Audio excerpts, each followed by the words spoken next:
a fruit of mystique and allure. It captivates the senses and unveils a symphony of flavors. It is a symbol of abundance and resilience, a testament to the unyielding spirit of the people who have nurtured and cultivated it throughout the ages. The African pear, also known as ube. It grows during the rainy season, the same time when the corn is harvested.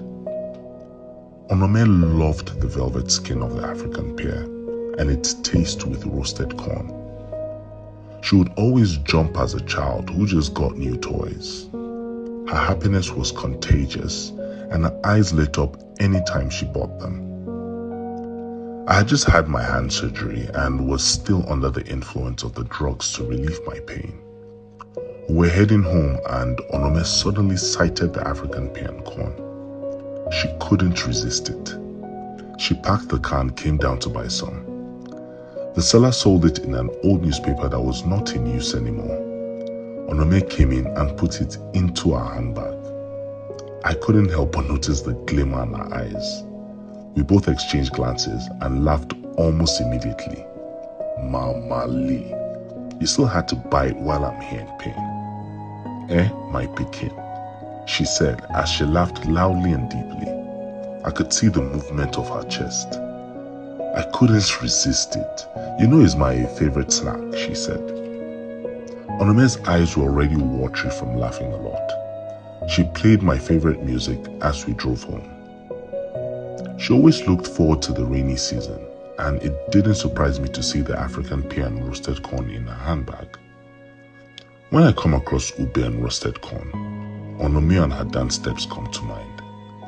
Desserts are supposed to have a jelly sweet taste, and I want every memory of Onome, my mother, to be her being happy and eating what she loves.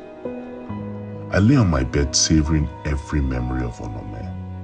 I only wished I had more time to say, I love you. More time to watch her dance and enjoy her cooked meals. I would grasp any opportunity to see Onome and ask her, why? How can you love someone yet leave them out in the rain? That was exactly how I felt. I rolled to my left side of the bed as the hot tears flowed from my eyes.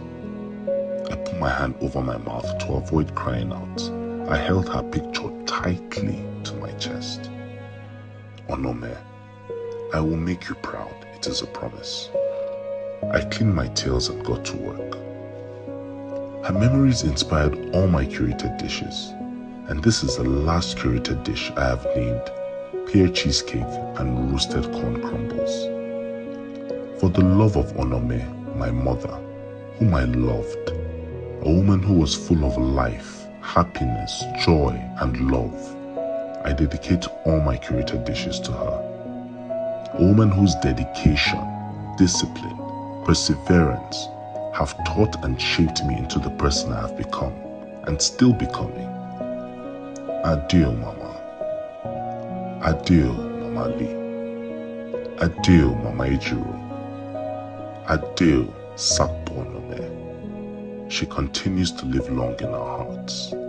Good night, Mama. A Tale of Onome.